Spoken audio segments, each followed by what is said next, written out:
Bueno, pues muy buenas noches a todos. Bienvenidos nuevamente al Cineclub Debate. Nuevamente volvemos al Zoom. En esta ocasión lo estábamos haciendo ya híbrido. Con Daniel ya habíamos quedado para vernos hoy viernes ahí en nuestra sede. Pero bueno, ustedes saben, no necesito decirles cómo está la actualidad nuevamente de la pandemia.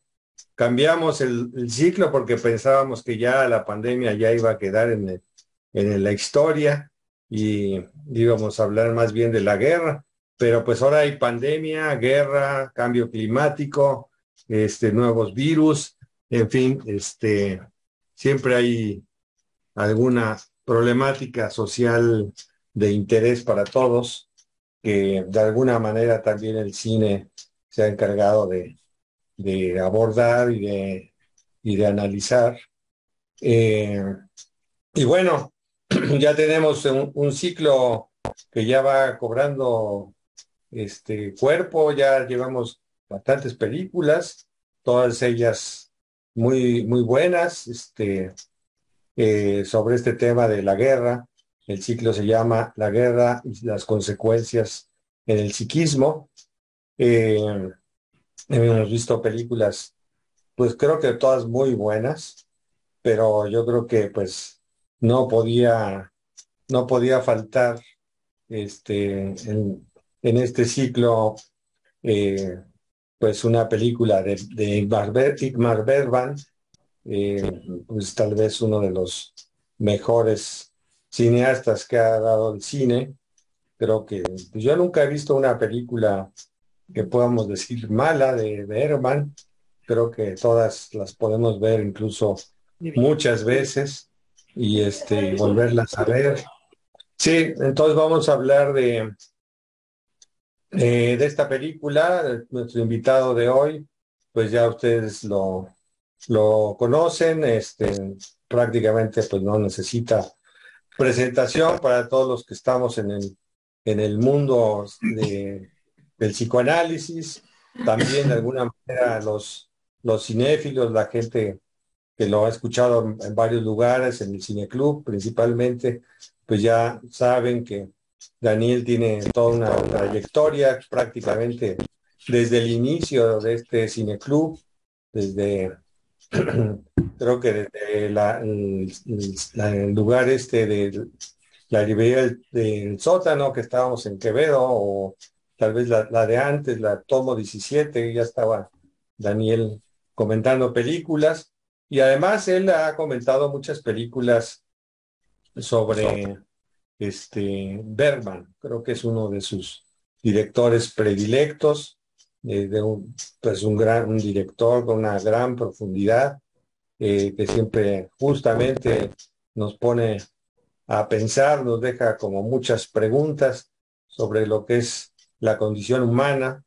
eh, y pues le vamos a dar la palabra a Daniel para escuchar su exposición. Yo creo que la película está perfecto para el ciclo, que es cómo lo psíquico es afectado también por las guerras.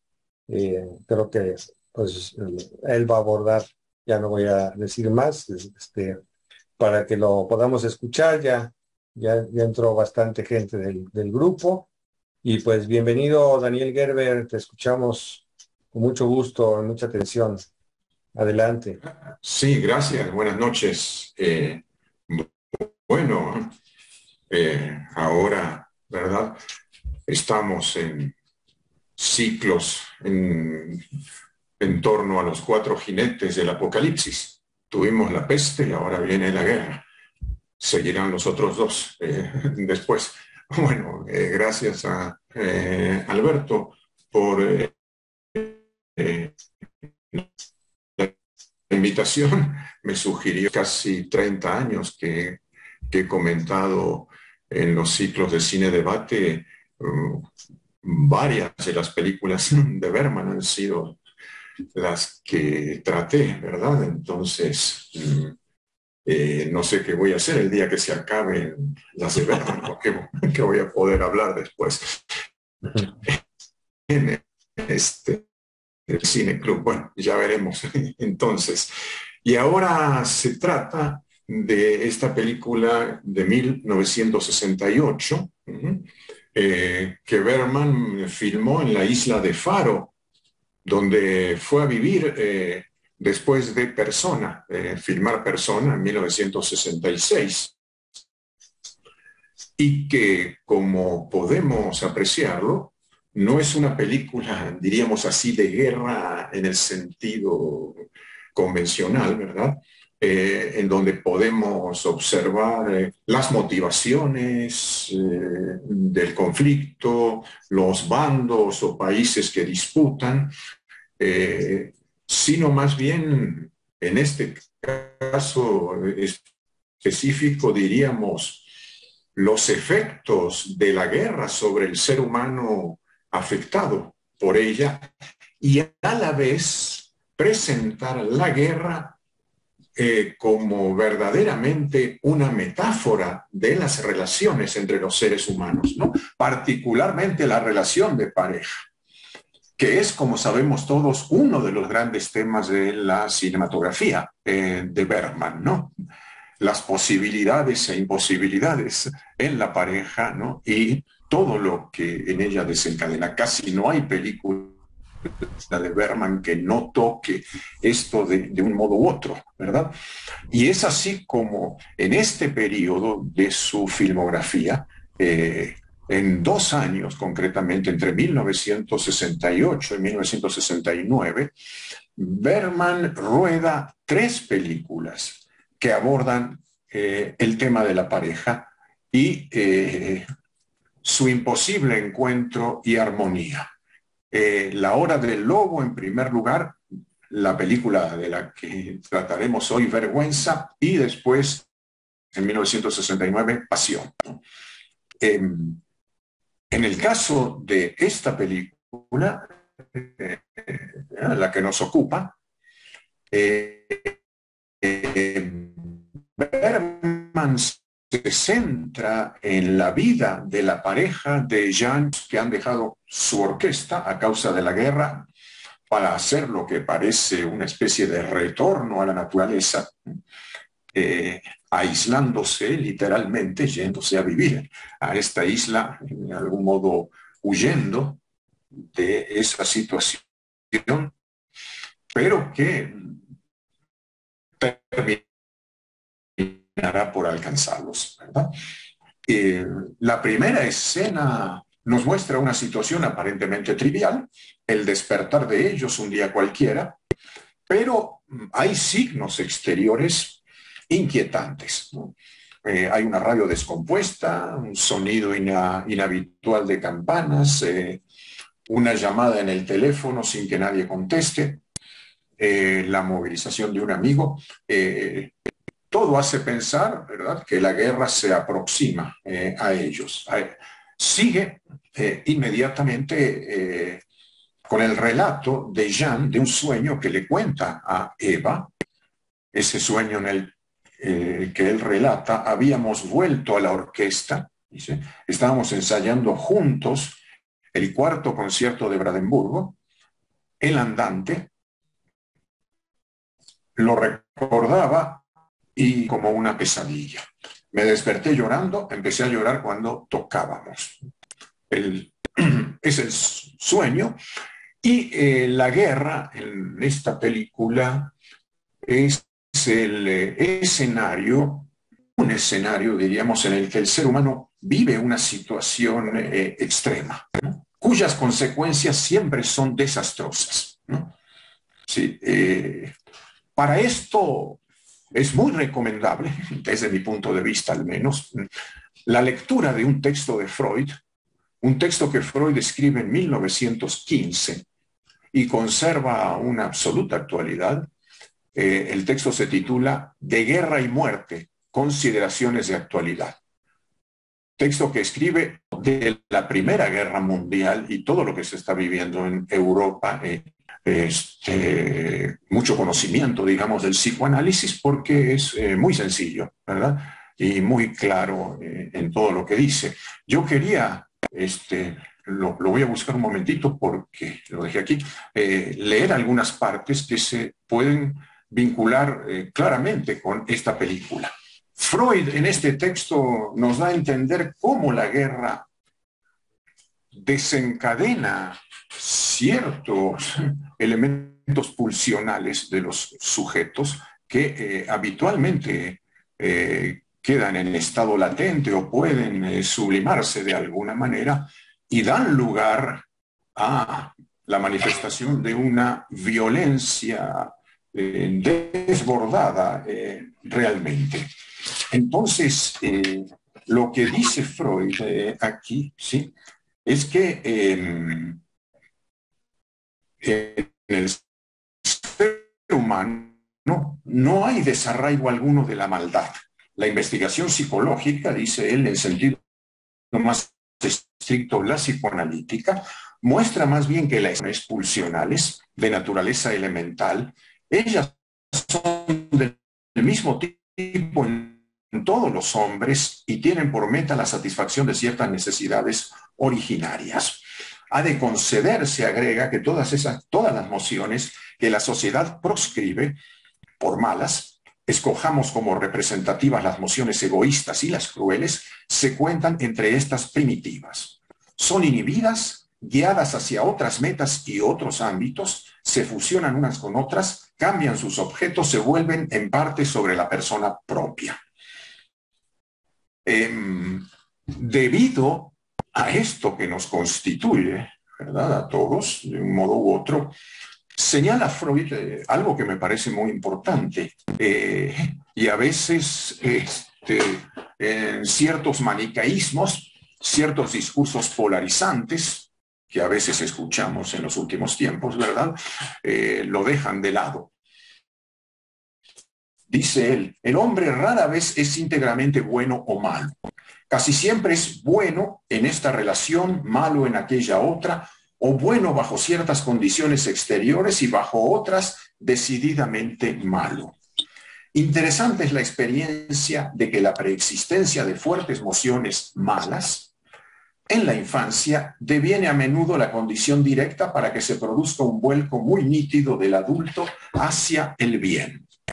La reforma de las pulsiones malas, dice, es obra de dos factores, uno interno y otro externo, que operan en el mismo sentido. El factor interno consiste en la influencia ejercida sobre las pulsiones malas, digamos egoístas, por el erotismo, la necesidad humana de amar en el sentido más lato, por la injerencia de los componentes eróticos, las pulsiones egoístas se transmudan en pulsiones sociales.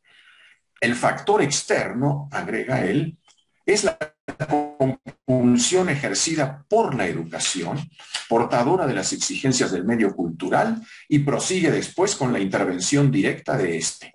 La cultura se adquiere por renuncia a la satisfacción pulsional y a cada recién venido le exige esa misma renuncia. También agrega Freud esto, que sería muy importante para pensar este tema de la guerra, ¿no?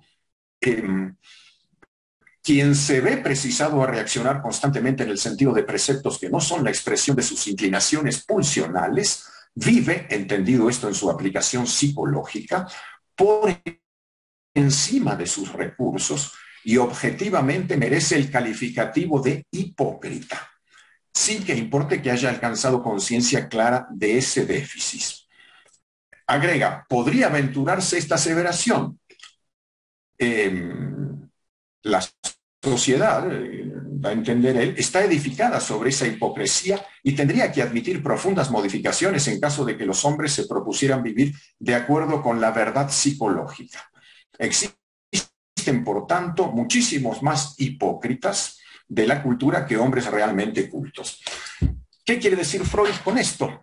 Que es necesario un cierto grado de hipocresía en el sentido de no manifestar esos componentes pulsionales violentos, agresivos, que nos habitan de manera directa para, como se diría coloquialmente, llevar la fiesta en paz, ¿no? Se trataría de eso que hoy en día se llama ser políticamente correctos, pero como una especie de hipocresía necesaria, indispensable para que haya sociedad, ¿no? Cuando esas máscaras caen, entonces sale eh, de manera abierta toda esta violencia de componentes pulsionales. Freud anticipa aquí lo que unos años después llamará esa pulsión de muerte que puede arrasar finalmente con todo, ¿no? Entonces Freud nos da a entender aquí que todas digamos, que por un lado podríamos decir la guerra es un escenario en el que el ser humano vive una situación extrema, cuyas consecuencias siempre son desastrosas. Y todas las conquistas de la cultura que hacen posible una relativa convivencia pacífica se derrumban y la agresividad que nos habita se abre paso de la manera más destructiva. Lo vamos a ver también en el caso de esta película.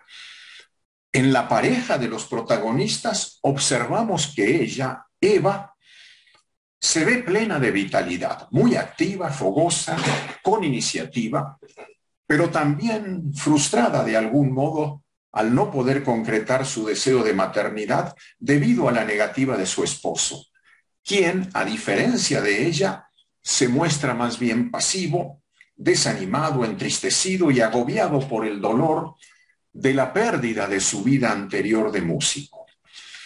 La relación tiene dificultades serias en su convivencia, pese al momento de intimidad relativamente feliz, alrededor de las flores y con un vaso de vino, que de todos modos concluye con un pleito. Sin embargo, Eva permanece con Jean y no lo dejará ni siquiera cuando él muestre una enorme crueldad que permanecía embosada y se convierta en un asesino, mostrando cómo hasta los individuos más aparentemente pacíficos pueden experimentar una verdadera transfiguración en un contexto bélico. Llega la guerra y vemos aviones que hacen vuelos rasantes, paracaidistas, bombas de napalm que producen incendios, devastación. Sin embargo, como anteriormente lo señalaba, no nos hallamos ante una película bélica convencional, ni en su temática, ni en su puesta en escena. El enfoque es más bien el de los efectos, como comentaba, de la guerra en el ser humano que se halla inmerso en ella desde su condición de civil y de las consecuencias en sus lazos con los otros. Como decía también, las escenas del comienzo corresponden a lo cotidiano.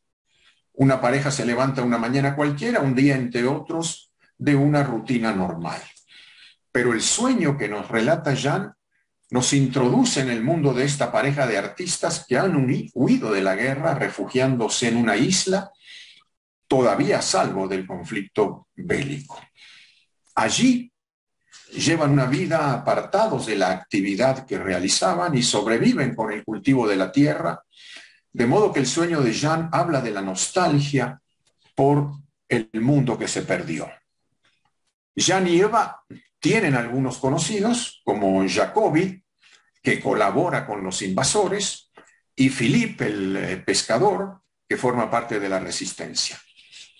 En determinado momento son arrestados y acusados de colaboración con los invasores, con la única, diríamos entre comillas, prueba de una entrevista que hemos visto anteriormente, que le hacen a Eva, filmada, que fue trucada, y hace un poco más de 50 años vemos que Bergman se anticipa a todo lo que es hoy en día nuestra realidad cotidiana, ¿verdad? Audios y videos todos los días de distintos personajes, exhibiéndolos en sus corruptelas, reales o no, porque Hoy en día hay recursos tecnológicos como para que a cualquiera de nosotros, ¿verdad?, le puedan hacer decir cualquier cosa con la propia voz y todo lo demás. Entonces, verdaderamente, ya eso que anticipa la película hoy ya tiene una realidad espeluznante, ¿verdad? Bueno,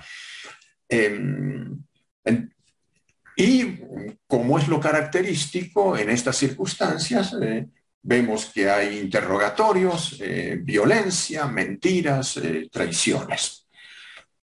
Pero, como lo señalaba antes, el marco de la guerra, este escenario, es también el de otra guerra que se libra. La guerra en el seno de la pareja misma. El otro gran tema de Berman, ¿no? Esa imposibilidad de armonía en las relaciones humanas y particularmente en la pareja. Decepciones, celos, frustraciones diversas, la negativa de Jean a responder al deseo del otro, ese deseo de hijo de Eva, en síntesis, malentendidos permanentes. De hecho, da la impresión de que la guerra no es más que el pretexto para abordar nuevamente las relaciones humanas, los dolores inevitables que surgen en los lazos amorosos, la fragilidad y la complejidad de los individuos. Eva y Jean encarnan una pareja poco a poco dominada por sus propios monstruos, antes latentes en ellos y que la guerra va a despertar. En la isla saqueada, devastada y entre las ruinas de su casa, que parece ser la metáfora de otra ruina, que es la de la relación entre ellos, la guerra estalla en el seno de la pareja. Después de la detención y de ser liberados, gracias a la intervención de Jacobi, el conocido de ellos, Eva responde, casi a pesar de ella, a los avances de Jacobi, un hombre mucho mayor que ella. Hay que recordar que Liv Ullmann es la protagonista de tantas películas de Berman, que fue pareja de Berman también. Tenía nada más 30 años, nació en 1938, 30 años cuando filma Berman esta película, y en el papel de Jean es el otro gran actor bermaniano, Max von Sydow, ¿no? Que tenía 39. Liv Ullmann todavía vive, ella tiene 84 años, y Max von Sydow murió hace relativamente poco tiempo, creo que hace 2 o 3 años. Sí. Entonces, se produce esto que puede ser un acontecimiento con consecuencias esenciales aquí. Eva accede, ¿verdad?, a tener una relación sexual con Jacobi, que digamos, es parte del cobro, diríamos entre comillas, ¿no?, por haber intercedido para que fueran liberados, ¿no? Y esto es como un punto de inflexión que determina esa transfiguración del personaje de Jean. Jean, que no podía matar una gallina, como anteriormente lo observamos, aceptará matarlo después de haberse negado a entregar el dinero que podría haberlo salvado, el dinero que le dio a Eva, ¿verdad? Y del cual él se apropió. Es como si esa infidelidad muy ostensible de Eva fuera el detonante que desata en él una crueldad hasta ese momento inimaginable. Y a continuación será él quien tome la iniciativa, imponiéndole ahora a Eva, imponiéndose sobre ella, ¿verdad?, quien se someterá completamente. Berman parece mostrarnos de esta manera ese juego de poder tan habitual, ¿verdad?, en el seno de la pareja, que por supuesto nunca es demasiado pareja, ¿no? En el que el lugar de amo suele oscilar entre uno y otro de sus integrantes, ¿no? Años después también lo pudimos apreciar en esa película, la recuerdo ahora, también me tocó comentarla hace algunos años, de Roman Polanski, Luna Amarga. Es así como, aturdida por los acontecimientos y la pérdida de todos sus bienes, la pareja se fuga hacia el mar. En el camino, Jean mata a sangre fría a un joven militar en otra muestra de su transfiguración. Hambrientos, desfigurados, dominados por el miedo y la violencia, así como el sinsentido, siguen, ¿verdad?, su camino hacia el mar, ¿no? Los estados emotivos de los personajes a lo largo de las películas los podemos advertir claramente por este recurso que es tan habitual en Bergman, prácticamente en todas sus películas, que es el recurso del close-up, del primer plano, ¿verdad? Y tan extraordinariamente logrado, ¿verdad? No solamente por la calidad de sus actores, ¿no?, que han sido extraordinarios, sino también por el fotógrafo de Bergman, ¿no? El fotógrafo que lo acompañó en la mayor parte de sus películas, Sven Nykvist, ¿verdad? Es también quien fotografió esta película. Sven Nykvist es un fotógrafo que, bueno, también trabajó con algunos otros directores. Ahora recuerdo, por ejemplo, La insoportable levedad del ser. Creo que fue Kaufman el director de esa película. Con Woody Allen también, por ejemplo, en Crímenes y Pecados, y algunas otras más, ¿no? Creo que se trata de uno de los grandes fotógrafos de la historia del observar con mucho cuidado, ¿verdad?, esos primeros planos, porque transmiten lo que quizás muchas palabras no pueden llegar a hacerlo, ¿no? Así es como, bueno, van a embarcarse con otros refugiados, pagando a Philippe, quien los transporta, con el dinero de Jacobi. Pero en plena mar, Philippe salta al agua suicidándose, ¿verdad? La pequeña embarcación queda rodeada de cadáveres que flotan. Jean trata de empujarlos para lograr un imposible pasaje. Ahí Eva le relata un sueño. Dice esto: un avión incendiaba las rosas. No era terrible, era bello. Yo tenía un bebé en mis brazos, era nuestra hija. Bueno, otra cosa importante, es importante, sí, recordar que Bergman filma esta película, como decíamos, en 1968, ¿no? Un año de mucha efervescencia. Todos, si no es que no lo recordamos, los que son un poco más jóvenes lo sabrán por otros testimonios, ¿no? Tanto en el ambiente cultural, social y político, marcado por la protesta, la contestación en muchos lugares. La guerra de Vietnam se encuentra en su clímax, se produce la invasión de la Unión Soviética en Checoslovaquia también, y por supuesto en México, el movimiento estudiantil, que finalmente es violentamente reprimido, ¿no?, y culmina en la matanza de Tlatelolco.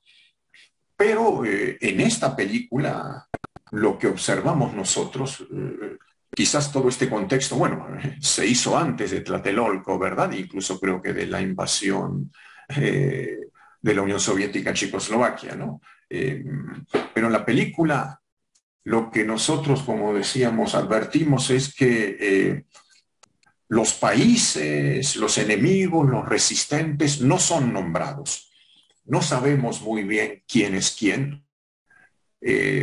Lo que importa en la guerra con toda su devastación, no solamente material, sino sobre los sujetos que participan directamente, como se dice en ese argot, colaterales, ¿no? El tema es, podríamos decir, el absurdo de la guerra en general y en los lazos entre los individuos. Por esto, y simultáneamente con la llegada de la guerra, estalla la violencia en la pareja protagonista. Esa pareja que podría ser de algún modo el prototipo de toda pareja, podría encarnar la pareja original, modelo de todas. No por casualidad la mujer se llama Eva. Y el hombre tiene la sílaba an de Adán. Bueno, es una asociación que uno puede hacer, pero ambos están, diríamos así, en el seno de una isla refugio, rodeados del océano primordial.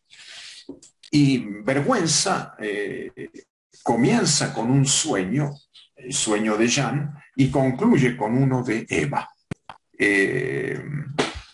Y una reflexión que ella hace a partir de su sueño da la pista del título de esta película.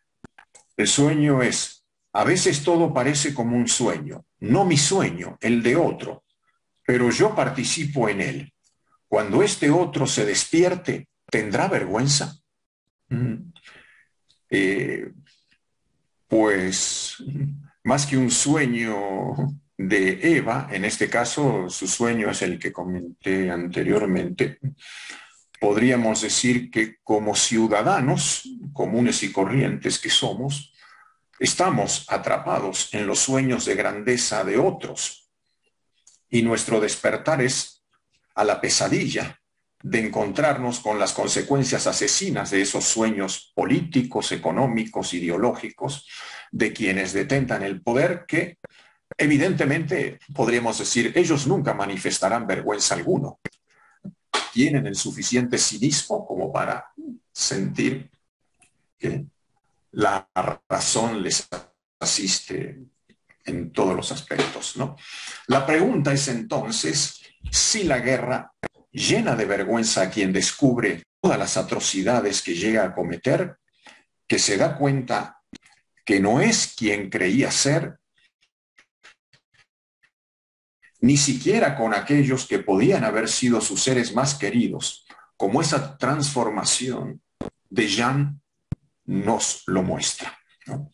La respuesta a la luz de la experiencia histórica generalmente es no. Pero Bergman declara que fue esta pregunta lo que lo llevó a realizar esta película. Dice él lo siguiente en una declaración que hizo en una entrevista sobre esta película. ¿Cómo me habría comportado durante la Segunda Guerra Mundial si Suecia hubiera sido ocupada por los nazis y yo hubiera tenido un puesto de responsabilidad o incluso simplemente como ciudadano? A partir del hecho de que en muchos de los países, ¿verdad?, que Alemania ocupó, un porcentaje importante de ciudadanos colaboraron con los invasores, como sabemos, ¿no? Y agrega, esta es la gran pregunta: ¿qué parte de fascista hay en nosotros, en ti y en mí? ¿En qué situaciones buenos socialdemócratas pueden devenir fascistas activos? Es lo que yo quisiera saber. Habría que decir que para la generación de Bergman, que nació en 1918, la neutralidad de su país, Suecia, fue también causa de vergüenza. Y así va a abordar ese fascismo que nace de una pulsión de muerte desbordada y lleva a la destrucción absoluta del otro y, por supuesto, también de uno mismo, porque finalmente la destrucción del otro tiene como efecto inevitablemente la propia, ¿no? Y como la política, en relación a lo que antes comentábamos, la guerra no puede ir sin la mentira, dirigida a engañar tanto al enemigo como a los partidarios, ¿no? Hay un conocido aforismo que dice que la verdad es la primera víctima de la guerra.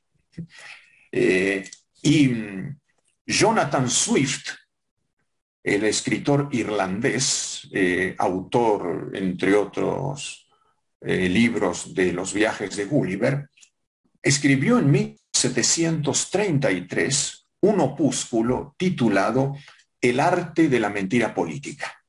Es un texto muy recomendable que puede leerse como un ensayo que tiene absoluta actualidad. No obstante, ya han pasado casi 3 siglos, ¿no?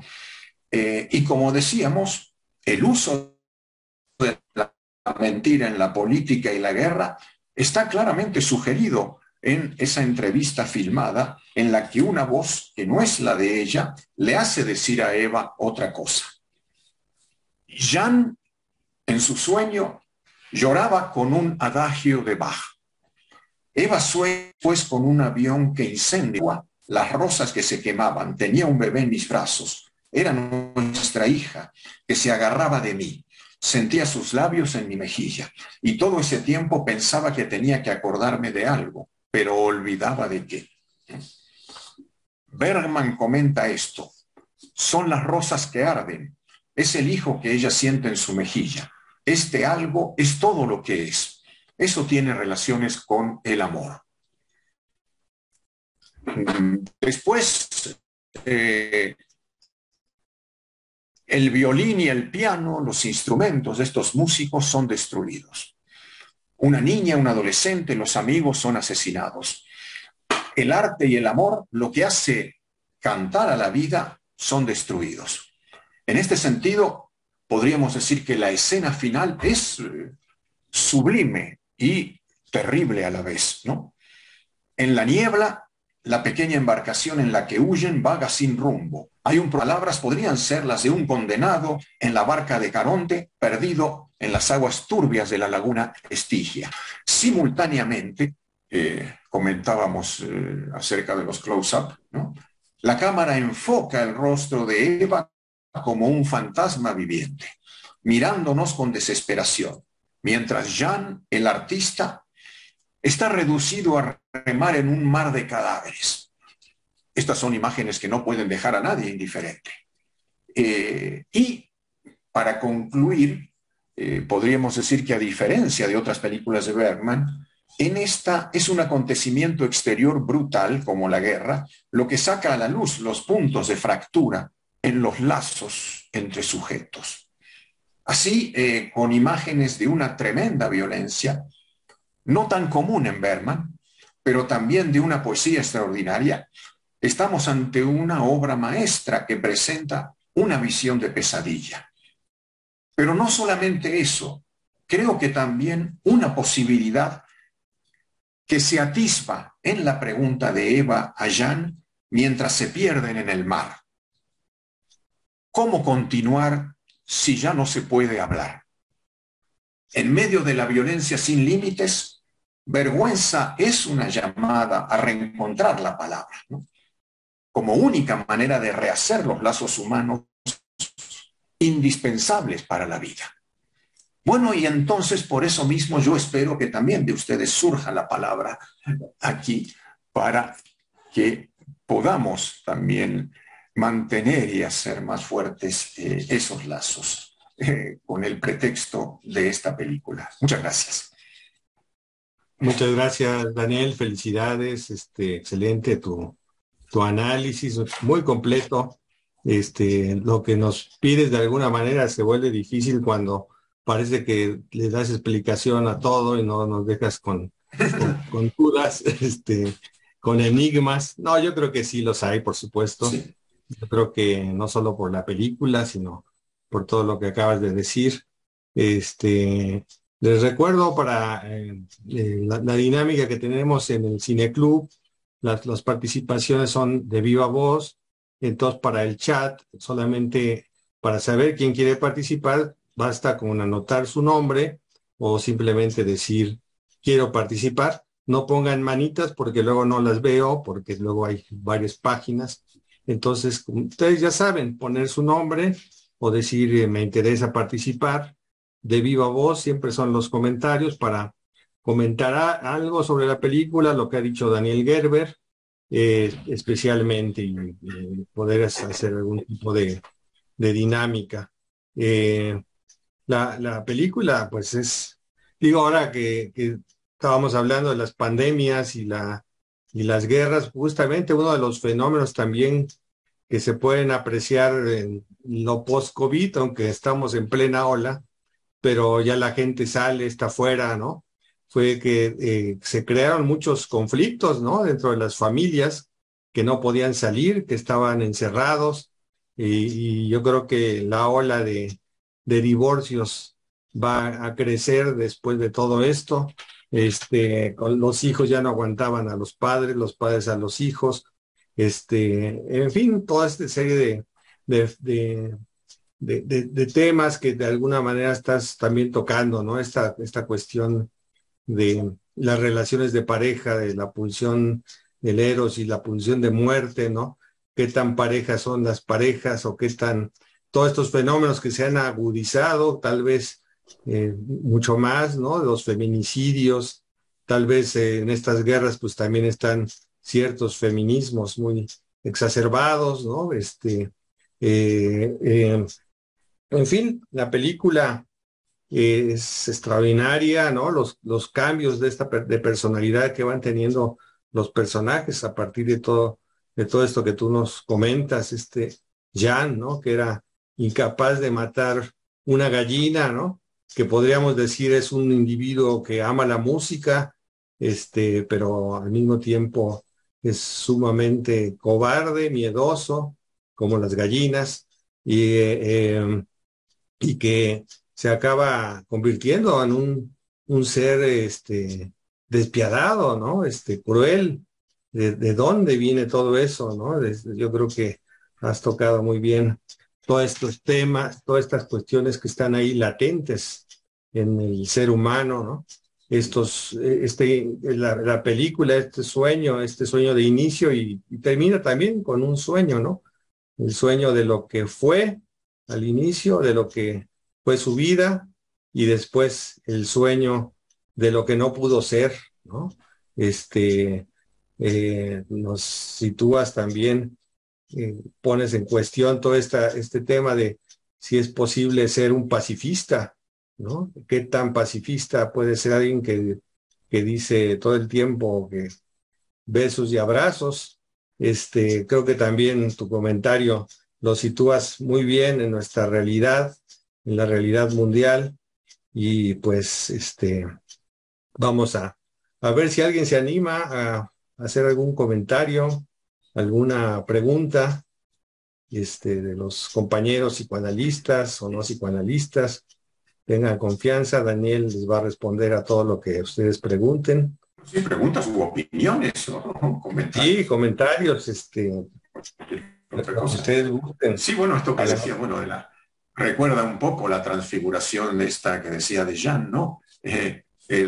Aquel famoso libro de Hannah Arendt de la banalidad del mal, ¿no? Sí, Como sujetos comunes y corrientes, como cualquiera de nosotros, ¿verdad? Que sin, digamos, ningún tipo de inclinación así demasiado grande a la violencia, podían convertirse en máquinas de matar, ¿verdad? Y llevar a la gente a los campos, meterlas en las cámaras de gas, hacerlo como si nada, ¿verdad?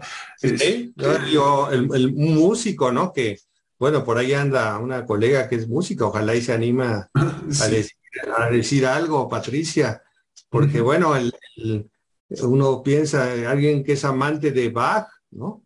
Esa música tan religiosa, tan espiritual, ¿no? Que hace vibrar a todos, ¿no? Como alguien que también es como un instrumento que vincula a los humanos, que se conecta con los dioses, ¿no? Puede de repente transformarse en un ser tan despiadado, es lo que parece imposible de creer cuando lo va a matar, ¿no? Lo va a sacrificar, que lo vaya a hacer, cuál era la necesidad, ¿no? Realmente ahí creo que Berman nos sacude, ¿no? con esa reacción completamente inesperada, pero sí, es ese mal, esa violencia que, como dices, puede estar latente en cualquier persona, ¿no? Tal vez incluso en aquellos que se contienen tanto, ¿no? Que son los políticamente correctos, ¿no? Este, en fin, bueno, no sé si alguien se anima, Ana Fabre, Oye, adelante. me gusta mucho todo lo que dices sobre la violencia. Nosotros invitamos a un psicoanalista francés que se llama Florian Lussier y él escribió Asesinos en la familia. Entonces habla, así como en un momento dado Levi-Strauss dice que todos somos caníbales, él dice que todos somos asesinos y además hace un recorrido por la historia de la humanidad, como en todas las leyendas primigenias se habla de un asesinato para ocupar el lugar del otro. Y aquí, evidentemente, al inicio, el tipo parece que es una carga para la mujer. Levántate, afeítate, ponte a comer, se nos hace tarde, ponte la chaqueta porque hace frío. Se regresa y dice, ay, lo encuentra llorando, desesperado, va, lo consuela. Ya que lo consoló, se sale otra vez a esperarlo y sale el tipo al fin y dice, se me olvidó la chaqueta. Ah, no, pero en la mesa todavía le dice, me va a salir la muela del juicio, me duele muchísimo, pero a ver, veme. Entonces, abre la boca como si fuera un niño, ella le ve, le dice, no, la muela parece que está bien, pero la encía la tengo hinchada, vémela. O sea, ¿cómo va a ser una esposa que no es dentista para verle la encía a él? O sea, él se comporta como un niño torpe, inútil, aparece como no tienen el radio porque si hubieran radio, se hubieran enterado también del peligro en el que estaban. Y él, que es el responsable de componer todas las cosas, que parece que no las compone también, le tocaba componer el radio, componer el carro, componer no sé qué. Pero cuando estaban haciendo cualquier trabajo de la casa o esto, el tipo se hacía un poquito loco, ¿no? O sea, que le daba mayor peso a la mujer en muchas de las cosas. Entonces, también hay una hostilidad soterrada y hay un papel, como bien señalas, es importante el nombre de Eva, porque parece su madre más que su esposa. Y le dice ella que se haga revisar por un médico, ¿por qué no se embarazan? No dice que no tenga relaciones sexuales. Dice, hay algo en ti que no funciona porque yo estoy muy bien. Eso sí no lo sabemos. ¿Mm? La verdad, no. Pero tú te tienes, yo ya me fui a revisar, te toca a ti. Ahora, yo digo, si hubiera nacido esa niña hubiera sido hija de Jacobi, no de él. Esa niña del sueño sería la hija del adulterio. Adulterio que ya se consumó desde antes, porque él le dice, nos comprometes viniendo, no sé qué. Y cuando él la está incitando y la busca y todo, dice, no aquí, vamos afuera. Pero hay un momento en los diálogos donde se ve que ellos ya tuvieron relaciones sexuales antes.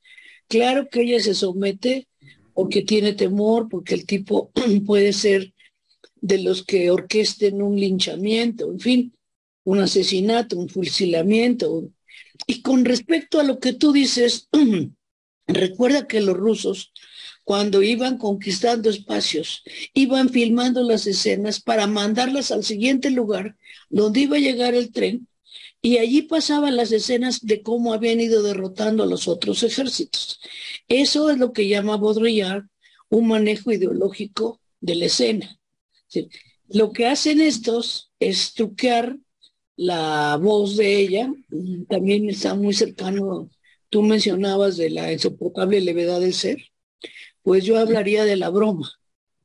O sea, ¿te acuerdas también de Kundera cuando dice, bueno, viva Trotsky, y eso le vale no sé cuántos años en la cárcel, en una inocente postal que manda, también muy inocentemente, ¿no? Entonces vamos viendo cómo hay una situación de crueldad, maldad y complicidad, porque en realidad Cuando él mata al tipo y además como es tan torpe y no tienen los lentes puestos, si no pudo matar a la gallina, lo va persiguiendo, disparándole, ni siquiera lo mata de un buen balazo desde el principio. Está tal vez una cosa sádica, así que te metiste con mi mujer, pues ahora lo vas a pagar. Y ahí viene una muerte muy sádica que ella no soporta. Y porque si nos vemos, ella tiene un aspecto de mucha ternura, donde lo consuela cuando le está llorando, donde se detiene en la carretera a ver a la bebé que está tirada, y ella realmente le quiere sanar la mano al este militar que está allí, y él lo toma para matarlo y lo sacrifica. Y allí ya salió, ya se destapó ese impulso de muerte brutal, homicida, fratricida, parricida, filicida, lo que tú quieras, que adorna la condición humana desde los griegos y tal vez desde antes. Nada más eso quería decir. Gracias, Daniel, me gustó mucho tu comentario, como siempre. Gracias. Beto. Gracias, ¿no? Igualmente. Sí. Es excelente, de verdaderamente, tanto Max von Sydow como Lee Bullman, excelentes, excelentes. También la fotografía, esas tomas del mar. Ajá. Sí, Gracias, Daniel. sí. Daniel, ¿quieres abordar algo de... No, si hay otras mejor intervenciones, otras. Ay, bueno, ya se notó. Pero sí digo, ahora que decía Marisela. Ana Fabre, este, yo creo que él va, al principio cuando va a matar a Jacobi, le tiembla la mano, le tiembla todo, ¿no? Él duda mucho, al final lo hace, yo creo que saca ese resentimiento, ese rencor, pero después como que siente algo y le pierde el miedo a la pistola y al rifle, ¿no? Y ya después se vuelve ese ser casi despiadado. A mí me hizo pensar en todo este tema de la maternidad y la paternidad. Era un muchachito, era un jovencito, podría haber sido su hijo. Entonces aparece ahí algo pues no sé, algo edípico ahí, este deseo inconsciente, ¿no? De no tener hijos, de matar al hijo, que yo creo que también podríamos pensarlo, también esa escena tan tremenda, ¿no? Matar a ese muchachito indefenso que se estaba quedando dormido en el regazo de Eva, como un bebé, ¿no? Como un niño. Alberto, pero el odio está desde que tiene el dinero y no lo quiere soltar. Sí, claro. El odio está. Claro, ahí otra vez otro mensaje de Berman, ¿no? Cómo el dinero corrompe. Exacto. Y digo, el mismo dinero que al final él entregaba, ni siquiera le daba la mitad o cuánto va a ser por llevarlo, sino le daba todo, ¿no? Es decir, ya está entregado a una cuestión tal vez también de sobrevivencia, ¿no? Pero ahora sí que de una cosa muy egoísta, ¿no? Al final de cuentas. Sí, entregó todo. No se formó en la cultura mexicana si no hubiera regateado, ¿verdad? Es un poco más de esto, ¿no? Entonces, sí. Evidentemente. Bueno, ya hay alguien anotado. Marisela, adelante. Escuchamos, Marisela. Ya apareció Marisela. En este comentario de que se necesita cierto grado de hipocresía para que haya... ¿Puedes hablar un poquito más cerca a tu micrófono o más fuerte? En esto de que se requiere cierto grado de hipocresía para que haya sociedad. Si este hombre, el marido, que era un hombre pasivo, músico, ve que ya no tiene casa, ya no tiene esposa, ya cuál sociedad hay que mantener, ¿no? Entonces, no es que ya puede liberar pues no sé, su verdadero ser. O sea, el hombre es malo por naturaleza y es la sociedad la que lo contiene, o el hombre es bueno por naturaleza y es la sociedad la que lo hace malo. Bueno, buenas preguntas. Daniel, ¿qué piensas? Bueno, es un viejo tema filosófico, ¿verdad? Ya en el siglo XVII, ¿verdad? Thomas Hobbes, en el Leviatán, es quien aborda esta cuestión decía que el estado originario del hombre es la guerra de todos contra todos, lo cual hace necesario entonces que se imponga una autoridad, ¿verdad?, que monopolice el uso de la violencia, que se impida a los particulares utilizarlas para dirimir sus conflictos, y pueda poner orden y asegurar una cierta convivencia, ¿no? Era la tesis en términos muy generales de Hobbes con respecto a esto, ¿no? De una maldad, el hombre es lobo para el hombre, ¿no? Que curiosamente Freud la retoma, por ejemplo, en El malestar en la cultura, en ese texto de 1930, ¿verdad? Pero bueno, también hubo otros que hablaban de una bondad natural y la sociedad como corruptora, el caso de Rousseau, ¿verdad? Después, ¿no? Entonces, todo esto en el plano político conduce a esos debates acerca de si lo que conviene es la democracia o más bien un régimen autoritario para contener la violencia de los individuos, en fin. Todo esto ha dado lugar y sigue dando lugar a toda una serie de posturas políticas y de debates con respecto al tema, pero bueno, sí, este componente de lo que llamaríamos maldad es lo que Freud, como comentábamos, plantea con la existencia de lo que llama una pulsión de destrucción, una pulsión de muerte, ¿verdad? Como un empuje que lleva a los sujetos a ir más allá de lo sensato, lo razonable, lo prudente, ir más allá de los límites, siempre en ese intento de llegar a una satisfacción todavía mayor, ¿verdad? Y que, bueno, tiene que ser refrenada de algún modo, ¿no? Es decir, las instituciones sociales, las leyes, etcétera, han intentado a lo largo de los siglos, y sabemos nosotros sin lograrlo con pleno éxito, ¿verdad?, contener esa agresividad, ese impulso destructor que está presente, que hay que asumir que existe, ¿no? Freud planteaba que la única salida posible no es reprimirlo, ¿no?, sino encauzarlo de otra manera, ¿verdad? Es decir, en la creatividad, en el arte, en la investigación, en buscar formas de convivencia más o menos armónicas, etcétera, pero siempre bajo el acecho, ¿verdad?, de esa pulsión destructiva. Entonces, bueno, por eso, bueno, Freud habla de una cierta, entre comillas, hipocresía necesaria, ¿no? No debe tomarse en ese sentido, digamos así, estricto del término, ¿no?, sino de aquello que implica cierta corrección, ¿verdad?, cierta cortesía, modos de vincularnos que permitan mantener los lazos sociales, ¿no? Fortalecerlos también. Pero nosotros sabemos que la violencia siempre puede estallar de un modo u otro, claro. Hay muchas maneras de hacerlo, ¿no? Entonces, bueno, es necesario distinguir también todo esto, ¿no? Porque en nuestra época también asistimos, ¿verdad?, a expresiones de violencia terribles, ¿no?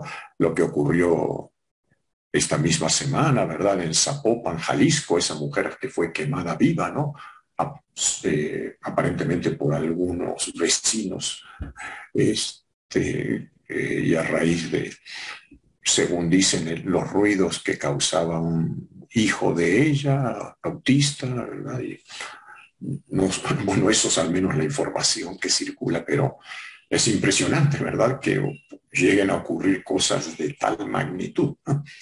Bueno, entonces... Sí, sí. como en esta sociedad, ¿no?, que se supone más civilizada, de repente parecemos más primates, más con respeto a los primates, ¿no?, a los más primitivos, ¿no? Y bueno, esto que decías de estas pulsiones, ¿no? Que pues son desde la infancia, se aparecen, ¿no? El odio, los celos, la envidia, este, eh, se manifiestan desde el bebé, ¿no? El bebé ya quiere vorazmente tragarse a la mamá y desaparecerla y quedarse con ella dentro, o luego el tema edípico, ¿no?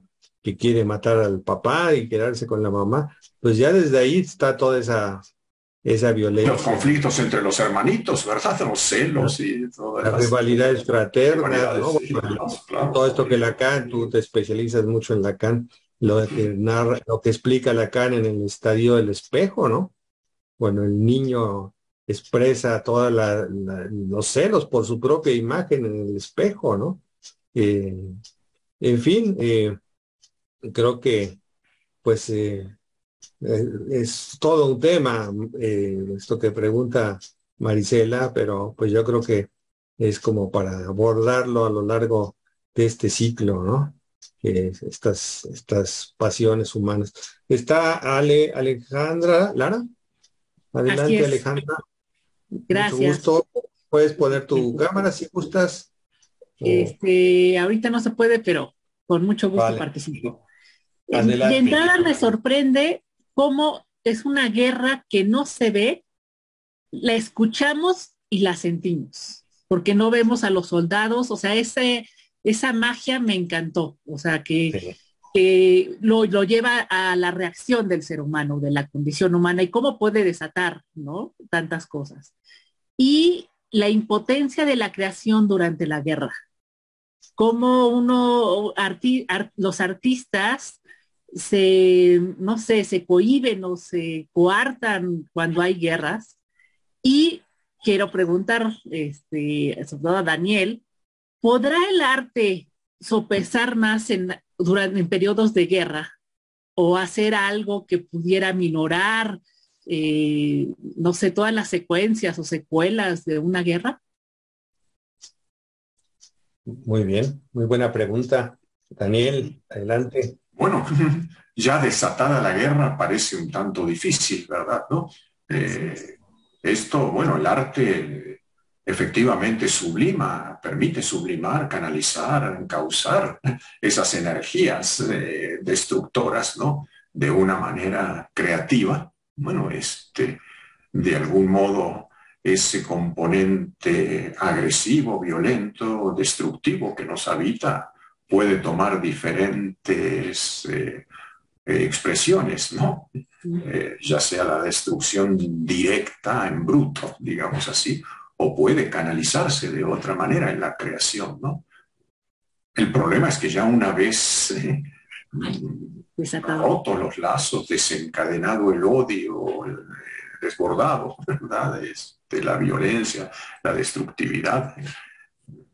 Entonces, parece que es más difícil, ¿no? Pensar que ya el arte pueda lograr alguna clase de contención, ¿no? De esto. Uh -huh. Porque Está, Sí. recuerdo que durante la Segunda Guerra Mundial algunos dirigentes nazis salvaron o resguardaron un montón de obras de arte del Louvre o de París Sí. antes de destruirla porque sabían el valor de estas obras. Entonces, Sí. ahí es donde uno dice, ¡ay! Podríamos tener una avispa de consideración con alguien que, digamos, valora el arte y que aminore esta destrucción total, por llamarlo así. Sí, puede coexistir, ¿verdad? El amor por el arte, la valoración y el impulso destructor, asesino, ¿verdad? Hitler era admirador de la música de Wagner, por ejemplo, como muchos nazis también, que, ¿verdad? En los mismos campos de exterminio tocaban música de Mozart, de Bach, de Beethoven, ahí mientras metían en las cámaras de gas a los presos, ¿verdad? Entonces, bueno, Y a tocar. también, bueno, también robaban obras de arte, como el caso de Kering, ¿verdad? se dedicaba a saquear a coleccionistas o incluso museos, ¿no?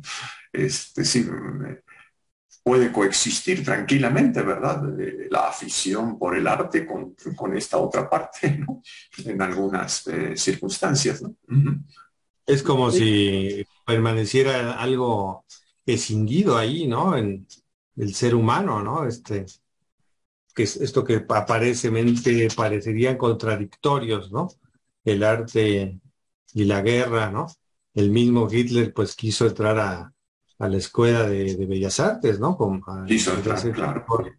Y tenía unas pinturas bastante feas, por cierto, Sí. que no eran arte, pero Bueno, tal vez se frustró mucho. En la película, hay una escena que me parece muy, muy crítica, muy fuerte, un momento muy climático, que es cuando él ve su violín roto, ¿no? sí. Entonces ahí ya se queda como sustituido, ¿no? Por el rifle, por el fusil, ¿no? Y esto que decía Alejandra, que es tiene un efecto genial, ¿no? El Bergman, de poner los balazos, que aparecían todo el tiempo, casi como si fueran alucinaciones auditivas, ¿no? En los personajes, ¿no? Eso es muy Y, interesante. Crea y creo una... que una guerra Ah, abstracta pesa más, porque la que vemos, y sabemos que son, no sé, alemanes contra estadounidenses, pues te inclina a tomar partido, pero cuando no sabemos quiénes están luchando y tú estás en medio, y esta abstracción lo hace que unos pues no sepa qué tomar partido, digo, en este caso Suecia no toma partido, y entonces no, o sea, para mí tiene todavía más valor y más peso sobre la condición humana, sobre cualquier persona que pudiera estar en medio del conflicto, cómo te pesa todo esto en tu mente y cómo te hace sacar lo peor tal vez de ti, ¿no? Eso me llamó mucho la atención de esta película. sí, ¿no? Y esto que ya planteaba Daniel, ¿no? El tema de las neutralidades, ¿no? ¿Quién sabe si realmente existen las neutralidades o es una ideología, ¿no? Eh, bueno, está anotada Gracias. Patricia, a ti, gracias. Patricia Camargo, adelante, Pati. Si puedes poner El tu micrófono. micrófono. Ah, Sí, gracias. Buenas noches. bueno.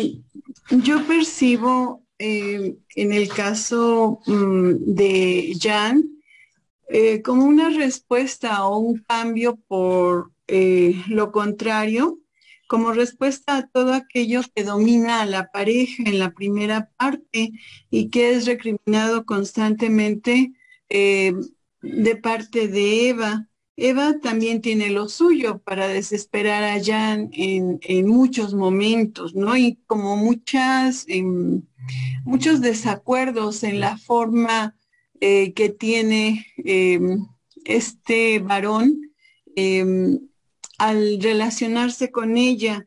No le parece que no se rasure, le dice no tienes nada en la muela, mejor ve al dentista, pero pues no hay posibilidades en ese momento. Le dice que no siga con lo mismo en eso que parece un ataque de ansiedad, eh, mm, que no alcanza para el vino que él propone que se compre y en el momento en que venden los arándanos hay una entrada extra y pueden adquirir el vino, que si no van a llegar a tiempo para tomar el barco, que se andaba con la cantante de ópera antes de iniciar su relación de pareja, que no puede arreglar la radio, que no paga el teléfono. No sabemos en realidad qué lleva a la pareja a llegar a la isla, aparte de la guerra, pero se ve una relación pues muy violenta también por parte de la mujer que recrimina en muchos momentos y que no está de acuerdo con la forma que tiene él en la relación y con la forma de su personalidad. Eh, Me parece que en el momento en que Jan conoce de la infidelidad de Eva, se inicia este cambio, porque él la tiene en un concepto de beldad y eh, de cariño, que en varias ocasiones le dice, ¿no? Cuando está con el pescador, le dice, es que me enamoras todavía con tu actitud, eh, tu belleza, tu forma. Incluso ella cuando está en pijama y empieza a hacer su limpieza personal, él la está viendo, ¿no? Y la ve de una manera atractiva, pero pues ellos viven, están en camas separadas, se ve que no hay una intimidad. eh, entonces, esta postura de Eva también me suena a una guerra constantemente, a estar buscando el pretexto para iniciar como una pelea, y el carácter de él, que es mucho más tranquilo y también más dominado por el arte, como que siempre está en la tregua, hasta que pues llega el momento de infidelidad y que cuando ella se va con él a la parte donde tienen los vegetales, le dices que nunca había yo engañado a Jan anteriormente, ¿no? Y tiene un poco de pudor por no estar en la recámara conyugal. Eh, pero como que es el preámbulo para que todo esto se empiece a desatar y de esta respuesta contraria a lo que había prevalecido durante 7 años que tenían como pareja. Ese es mi comentario. Muchas gracias, Patricia. Gracias. Sí, bueno, a veces da la impresión de que es casi como algunas cosas muy de cliché, ¿verdad? De las parejas, ¿no? De este tipo de circunstancias, de un poco el típico hombre procrastinador, ¿verdad? Que no se define, ¿no? Con respecto al hijo, por ejemplo, esta cosa que lo va posponiendo, ¿no? Y otras cuestiones, ¿verdad? Entonces, evidentemente que hay responsabilidad de los dos lados, ¿no? Como en cualquier relación, ¿no? Rara vez es nada más uno el malo, malo, malo, ¿verdad? Eso en la telenovela, sí, siempre hay un bueno y un malo muy claramente distinguidos, ¿no? Pero no en la vida, ¿no? Y acá creo que Berman retrata muy bien las cosas, ¿no? De que las responsabilidades son de ambos, ¿no? Y es interesante que lo destaques, ¿verdad? Ahí lo señales en este caso, ¿no? Como para no pensar así muy en términos maniqueos, ¿no? Como en cualquier otra relación de pareja, ¿no? Entonces, bueno, quizás también con esa procrastinación de él, toda esa pasividad y demás, es que aparentemente no mata una mosca, ¿no? Es muy, muy pacífico y demás, pero bueno, es esta especie de agresividad pasiva, ¿no? Lo que está muy presente, ¿no? Y en algún momento se convierte en activa. Ahora, abogando un poco por Eva, ¿no? El tema de la infidelidad, que parece que es lo que va a desatar ya al final de cuentas, pues ahora sí que la violencia de todas sus expresiones, pues la tenía complicada, ¿no? Porque el personaje de Jacobi era un personaje también bastante siniestro, ¿no? O sea, era primero totalmente descarado, ¿no? Pues frente a Jan, pues le estaba totalmente tirando la onda a Eva, ¿no? Y después llega un momento en que aparece esa violencia, ¿no? Cuando da ese golpe con el bastón sobre la mesa, ¿no? Donde ahí ella percibe que están en manos de él, ¿no? Que si no accede a eso, porque creo que no parecía como una persona exactamente atractiva, pero como que quién sabe qué iba a pasar, ¿no? Pero lo que venía era más violencia, tal vez de otra forma, ¿no? Es otro personaje ahí importante en la película, sí. Jacob, ¿no? ¿no? El Jacob, sí, que hay que decir es interpretado por otro gran actor bergmaniano que es Gunnar Borgstrand, ¿no? Es otro de los grandes actores del cine de Bergman, ¿no? Muy como es. Bueno, está anotada por último Xochitl Jovita Vázquez. Sí, muchas gracias. Bueno, yo quisiera hacer dos comentarios y una pregunta. El primer comentario tiene que ver con el simbolismo en el cine de Bergman, ¿no? Este asunto de cómo, pues con un personaje, con una actitud, con una escena, Bergman quiere decir mucho más, ¿no? Yo había leído como que parte de lo que Bergman dice en esta película es cómo la guerra saca lo peor de cada una de las personas, ¿no? Como dijo ahorita el último comentario, Jacobi se vuelve, que primero los había perdonado y todo, los defiende, se convierte en un violador, Jan se convierte en un asesino, Eva se convierte en alguien sumiso, en alguien vulnerable, siendo que antes era fuerte. O sea, hay como que esos cambios hacen que salga lo peor de cada persona. Y me llamó mucho la atención, me parece que es muy simbólico todo este asunto de los muertos en el mar, ¿no? Muchísimos muertos que no se pueden quitar de encima. Es como si de alguna forma, y la muerte que llega y se apropia totalmente de la escena, me parece que es como todo un simbolismo de qué es la guerra, ¿no? De lo que Bergman trata de decir en ese sueño del otro que debería avergonzarse. Me parece que es como una forma plástica de mostrar toda esa devastación, ¿no?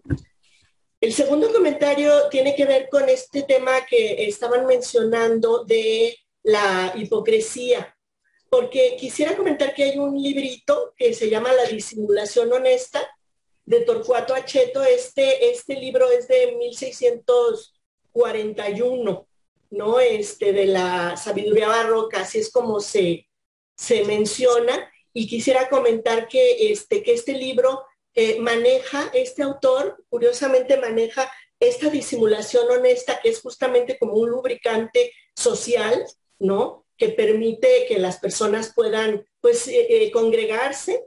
También lo maneja como una forma de resistencia frente al poderoso, ¿no? Y lo comento así rápido para no llevar demasiado tiempo, pero realmente lo recomiendo mucho.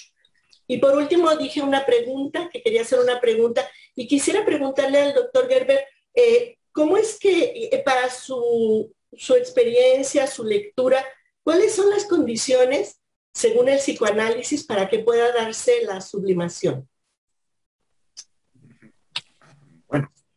Bueno, antes muy interesante. No sé si puedas escribir el nombre del autor y el texto, que sí, con todo gusto. Muy ¿Perdón? Sí, con todo gusto. Ajá. Sí, muchas gracias, porque me parece una referencia interesante. A ver, sí, incluso lo puedes repetir oralmente. Sí, o escribirlo acá para apuntarlo, si es posible. Y lo que pasa es que lo escrito no queda registrado en el Zoom. Para la gente. Yo digo en el chat, puede escribirlo. Ahí está en el chat, y es La disimulación honesta de Torcuato Acheta. Ok, muchas gracias. Y sí, porque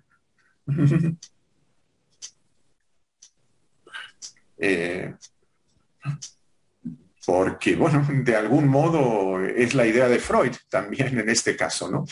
No es esa hipocresía, diríamos así, tan deliberada, con el afán de engañar, de obtener algún tipo de ventaja sobre el otro, ¿verdad? Como la entendemos habitualmente, la hipocresía, ¿verdad? Como un fin incluso manipulador, ¿no? Sino como algo, pongámosle normal, digamos, entre comillas, como, bueno, algo necesario, las formas de cortesía, sin llegar al manual de Carreño, cosas así tan extremas, ¿no? Pero bueno, da la corrección política, todo aquello que nos permite convivir relativamente en paz, ¿no? Y que además, bueno, siempre es importante para sentirse a gusto, con las personas, ¿verdad? Para encontrar satisfacción, tener momentos gratos, que siempre, en este caso en las películas de Bergman, está dentro de todo ese contexto tan terrible que él retrata, algunos de esos momentos en que los personajes se sienten relajados, momentos de placer. Pensemos en el caso del séptimo sello, ¿verdad? Cuando se reúnen todos con ese bote con fresas, ¿verdad? A compartir. Las fresas son un fruto muy presente en la obra de Ver. O en otras también en Gritos y Susurros, hay una escena de las hermanas en que están conviviendo de una manera muy agradable entre ellas, independientemente de todos los conflictos que tienen, o en esta que se llama justamente Fresas Silvestres también, esos momentos en la vida del profesor, ¿verdad? Es decir, son, bueno, esos momentos que podemos vivir con gran felicidad, ¿no? Que es lo importante. Y con respecto, sí, bueno, yo creo que la sublimación, ¿no? Eso es un asunto muy particular de cada sujeto, ¿no? Depende mucho de su historia, ¿no? No es algo que pueda imponerse, ¿verdad? Del mismo modo para todos, ¿no? Ya dependerá. Claro que, bueno, ciertas maneras de llevar a cabo la educación, si bien no van a eliminar todos los conflictos, pueden de alguna manera estimular esto. Creo que es lo que podríamos pensar al respecto.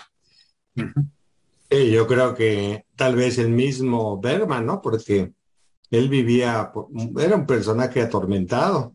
Si no, no hubiera hecho este tipo de cine. Yo creo que es el mejor ejemplo de poder sublimar Es sublime. sus películas, precisamente, ¿no? Que Oye, por otro lado, yo creo que la sublimación, algo que lo caracteriza también es que permite establecer el lazo social, permite hacer sí, vínculos con el otro de vida, aún hablando de lo terrible, como hemos visto la semana pasada, por ejemplo, que vimos esta de Ven y mira, ¿no? Hay gente que no la la rusa, soporta, claro. la rusa, y se sale, y sin embargo, pues nos permite asomarnos en eso apocalíptico y poder pensar sobre pues, lo más terrible de lo humano. Entonces, pues sí, yo creo que ahora que mencionabas el séptimo sello, justamente que también sale el actor Max, Max ¿no? von Sydow, Sydow, claro. Es el caballero. representa el caballero, la muerte. Y en esa película, justo, claro, no es lo mismo pandemia a guerra, ¿no? A veces se juntan, pero los que sobreviven son los comediantes. Los comediantes y los Claro, el claro. loco que era que podía ver a la muerte. Sí, claro, una era Vivi Anderson, es la actriz. La fiesta, ¿no? La fiesta de la vida, ¿no? Porque al final se quedan los comediantes bailando. Exacto. Los amigos y esa fiesta fuera lo que... ¿existe Dios o no existe? No lo sé. Pero existe la alegría. Es la danza de la muerte, pero también, como dices, la danza de la vida. La danza macabra. Sí. Y la danza macabra. Sí. Pues Bueno, Bergman, claro. Sí. Sus historias de pareja también fueron, según se sabe, terribles, ¿no? Él fue pareja de Lee Bullman durante un tiempo, ¿no? Una relación de amor-odio muy intenso. Y luego hizo esa película paradigmática, ¿no? Las escenas, se llama, de un matrimonio. Claro. Y hay un documental, ¿no? Ya más reciente que habla de la vida de ellos dos. Muy ellos fuerte dos. también. Y todo bueno.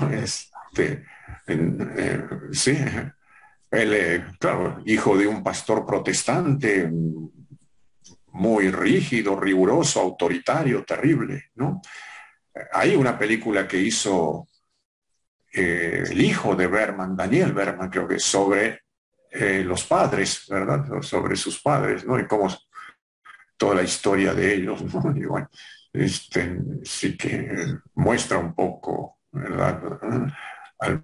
A este personaje, bueno, que pudo sublimar también de algún modo hacia el arte, ¿no? Bueno, pues llevamos ya hora y media, yo creo que ya estuvo bueno por hoy. Quisiera comentar algo. Así Adelante, Grecia, adelante. Nada más ahorita lo que mencionaban también de cómo ponerle un freno al sujeto y decían de que en este caso fue la infidelidad de la chava la que sacó esto. Yo me pongo a pensar lo que pasó aquí en el estadio de Querétaro. Y desde que leía Freud, desde que leí el libro de Psicología de las Masas, yo dije, ¿cómo la gente no va a poder tener un freno? O sea, ¿cómo se va a poder dejar llevar tanto y no pensar por aquello que está pasando? Y desde ahí me puse a observar a la gente, a los niños, por ejemplo, cuando juegan, a esto que pasó en Querétaro, y cómo en masa la gente no piensa. Y sí es muy importante eso que mencionan dependiendo del caso, pues dependiendo de tu educación, de qué nivel de lenguaje tengas y en qué nivel tú te puedas comunicar con el otro. Pero ya estando ahí, o sea, yo no apuntalaría que no hay un freno, pero sí sería muy, muy difícil que pudiéramos frenar a esos sujetos. Entonces yo me puse a pensar y dije, bueno, aquí en México, o sea, ante tanta agresividad, porque eso ya está, o sea, ya está lo que pasó en Querétaro, ya están matando a las chavas, ya están secuestrando a los chavos, ya están matándolos de formas horribles. O sea, implementar, no sé, como lo decía Daniel, así de técnicas de educación. No sé, yo dije respeto. O sea, ¿qué es lo que la gente, es lo que antes se implementaba, ¿no? Con la religión, ser un control social. Pero ahorita como que ya está, pues, fuera de control, podríamos ponerle así. Bueno, se ha dado de distintas formas a lo largo de la historia, no es algo novedoso. Las religiones también han generado guerras y también desde la religión se ha torturado, se ha asesinado. Pensemos en la Inquisición y Claro. todo ese tipo de instituciones. Entonces, Incluso que desde la no están educación, o sea, exentas. porque se oprime al niño, Digo, se oprime todo el tiempo al sujeto, o sea que, claro, entonces, bueno, sí. Tal vez nos enteramos más ahora por las redes sociales, ¿no? claro. Pero Claro, de muchas cosas, sí. Creo que Y yo nada más podemos quería decir que no se nos olvide que fue hecha en el 1968, que fue un año Sí. de revueltas a nivel mundial, y esta es la Sí. reacción que tiene Bergman Claro. a todos estos movimientos, ¿no? Y ya lo había mencionado eso, Claro. Daniel Gerber. Bueno, ya vamos a terminar por hoy. Le agradecemos mucho a Daniel por su excelente análisis, y la participación de todos ustedes, muy buenas, realmente nos han hecho pensar muchas cosas. Si quieren sublimar, pues vengan al Cineclub. Creo que aquí sí se sublima, por lo menos podemos pensar todas las tarugadas que hacemos. Y tal vez eso ayuda un poquito a detenernos un poco, y buscar, preferir la palabra y el arte y la creatividad como una salida. Pues la próxima semana vamos a tener una gran película, igual que hoy, La infancia de Iván, de Tarkovsky, y la va a comentar la doctora Fabre. Entonces, pues ya les avisaremos si lo vamos a hacer híbrido o seguimos una semana más en Zoom. Y pues bueno, pues ya nos veremos ahora en la próxima, ahora sí, en presencial, Daniel. Muchas gracias. Bueno, a ver el próximo ciclo, sí, ya, ahora sí, presencial, ya se concreta porque el lazo también exige cierta presencia, ¿no?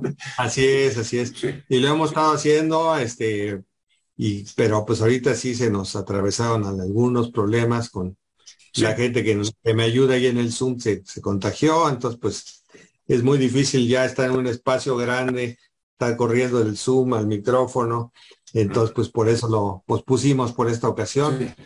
Muchas gracias a Daniel, a todos ustedes, y dulces sueños. Gracias, buenas noches. Gracias. Pronto. Buenas noches. Buenas noches. Gracias.